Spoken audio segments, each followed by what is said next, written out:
Bien.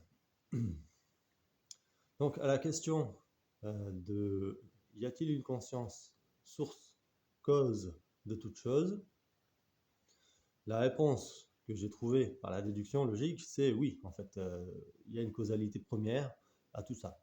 On l'appelle comme on veut, Dieu, Allah, Yahvé, Wakantanka, vous l'appelez. Voilà, peu importe. Mais la personnalité céleste à laquelle vous allez vous adresser dans vos prières, si jamais, ce sera la même. Ça ne peut pas être autre chose. Vous pouvez croire que c'est un père ou une mère, ça n'a aucun rapport. Ce n'est ni l'un ni l'autre, ça n'a pas d'image en fait. C'est tout ça à la fois, puisque c'est Dieu, quoi. Mais donc ensuite, vous pouvez faire le choix de croire ou de ne pas croire. Et en fonction de ça, vous allez mener votre vie différemment.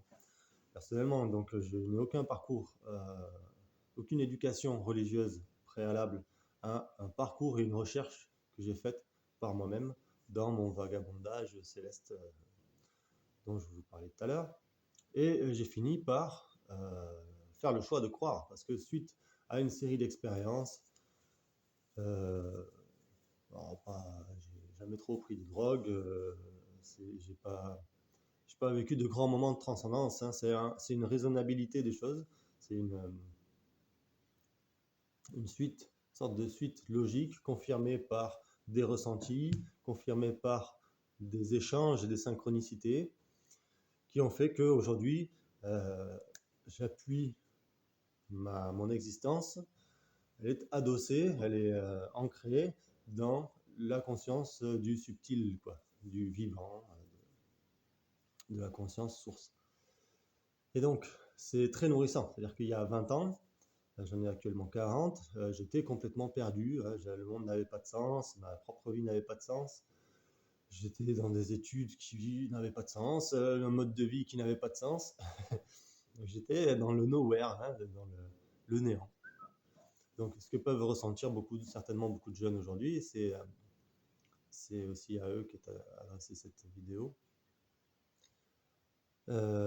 Parce que aujourd'hui, cette foi-là, elle est devenue inébranlable, même si je ne suis pas toujours très sérieux et je ne nourris pas forcément le lien euh, aussi fortement que ce que je devrais, ou en tout cas, Dieu est là tous les jours, à l'intérieur de toute chose. Euh, je lui parle, j'ai une relation. L'important, voilà, ça va être. Parce que les institutions religieuses, ouais, comme vous avez compris que je n'en suis aucune, les institutions religieuses ont eu des messages très profonds et ont des modes d'application qui sont dévoyés. Vous voyez, dans le monothéisme qui est né. Alors oui, pourquoi le monothéisme? J'y reviendrai. Le monothéisme qui est né dans les peuples hébreux, grâce au message de Moïse, que la paix et la bénédiction de Dieu soit sur lui, eh bien, il y avait un certain message. Ça a eu du mal à s'intégrer dans les populations juives, ce qui va devenir les populations juives à l'époque, parce qu'il y a un ensemble de traditions et de croyances, plus ou moins infantiles, plus ou moins historiques aussi, reliées à l'histoire de ces peuples. Et quand le message mosaïque arrive, il n'est pas forcément adopté d'emblée. Et puis, une culture finit par se construire là-dessus, avec une structure pyramidale très forte et une pression maintenue par les élites religieuses qui sont là derrière chacune, pour s'assurer de l'obéissance. Et qui va construire en fait une oppression. Puis le message du Christ arrive, le message du Christ dit: reviens à ta liberté de conscience, Dieu t'aime, Dieu est amour avant tout, cesse de te fustiger, d'être dans une telle discipline que en fait ta spontanéité, ta joie de vivre meurt, reviens au plaisir d'être, reviens à une vraie relation personnelle avec Dieu et sache que Dieu t'aime. Et puis l'institution catholique et orthodoxe va se mettre en place, et puis il va y avoir aussi des remaniements d'humains dans cette orientation nouvelle de la pensée et de la croyance. Et ensuite, on a l'islam Et donc le message de Mohammed, que la paix et la bénédiction de Dieu soient sur lui, et sur Jésus aussi, sur Isa.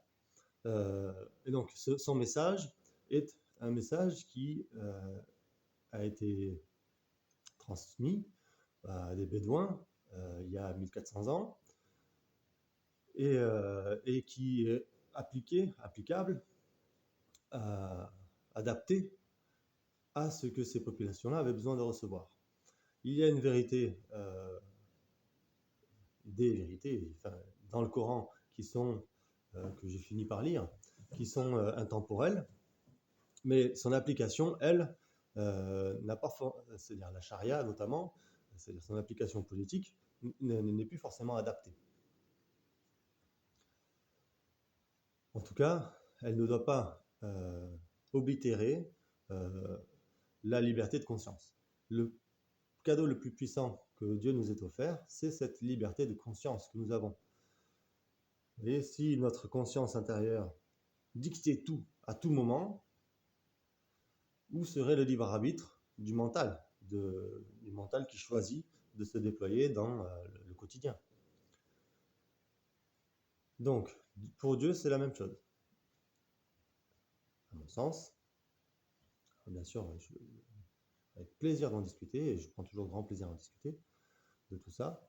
Et puis, un message important du Saint-Coran, c'est que vous avez votre croyance et j'ai la mienne. Et que les croyances ne se prouvent pas, elles s'éprouvent. C'est-à-dire qu'au-delà du fait que je puisse, moi, vous partager tout ça, si votre conscience ne fait pas l'expérience de ce que j'essaye de transmettre, vous ne croirez pas. Si vous ne faites pas le choix, vous n'ouvrez pas la possibilité de vivre certaines expériences.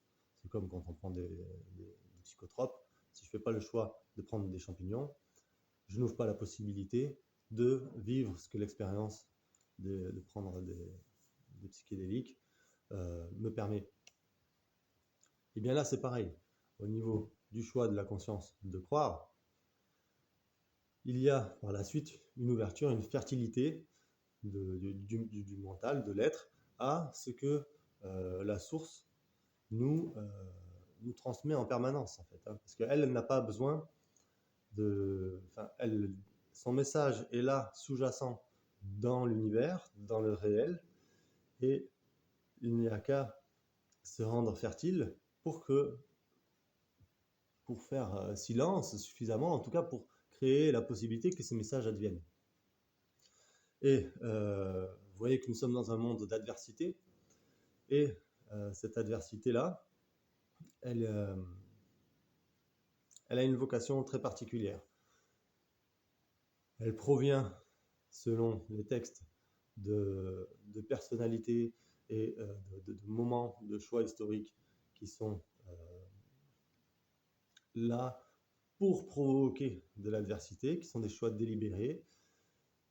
Et nous, à l'échelle individuelle, nous avons le choix de demeurer dans la peur ou de revenir à la confiance première. Demeurer dans la peur signifie laisser le brouhaha mental et émotionnel de l'environnement parasiter la relation que nous pouvons avoir avec notre cœur. C'est pour ça que Isa, que la paix et bénédiction de Dieu soit sur lui, nous montrait son cœur. C'est dans le cœur que ça se passe.